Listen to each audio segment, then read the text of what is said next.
Kilala mo ba siya? Legia de Vega, kilala bilang Maria Legia de Vega Mercado na may palayaw na diay.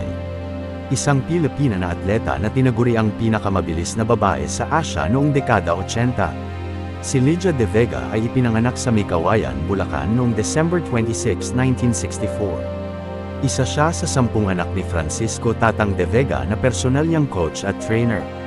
Nadiskubre si de Vega sa palarong pambansa National Games noong 1970s. At na-recruit para maging bahagi ng Far Eastern University Tamaros Varsity Track Team. Naging miyembro siya ng Gintong Allied Track and Field Program. Sa ilalim ng Gintong Allied Program, si Legia ay may ilang mahigpit na pagsasanay sa ilalim ng pagtuturo ng kanyang ama na si Tatang de Vega na tinulungan nina Claro Pel Oses, Santos Magno at Anthony Benson na kalaunan ay sumama sa kanyang staff.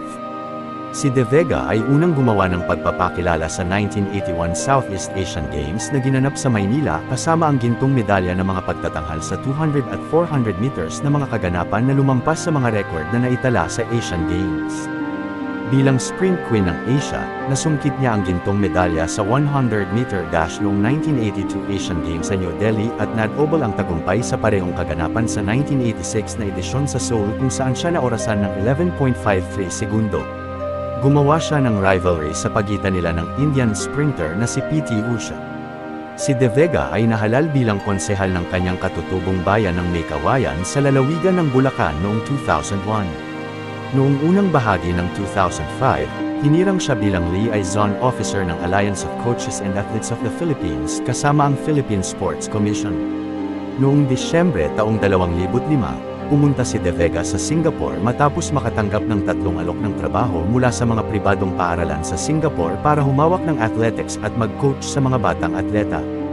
Noong 2018, na-diagnose si de Vega na may stage 4 na breast cancer. Sa susunod na 4 na taon ay sumailalim siya sa ilang mga pamamaraan kabilang ang operasyon sa utak. Isa siya sa mga flag bearers ng SEA Games sa opening ceremony ng 2019 Southeast Asian Games sa Pilipinas.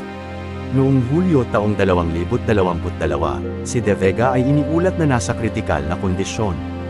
Namatay siya noong ika-10 ng Agosto taong 2022, matapos makipaglaban sa cancer habang nasa ospital sa Makati Medical Center.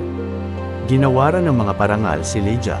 Itinalaga ng Far Eastern University si de Vega, isa sa kanilang alumna, sa kanilang Sports Hall of Fame noong 2008, naluklak naman siya sa Philippine Sports Hall of Fame noong 2018. Ngayon, kilala mo na siya. Thank you for watching. Abangan ang susunod na ipakikilala ko sa inyo.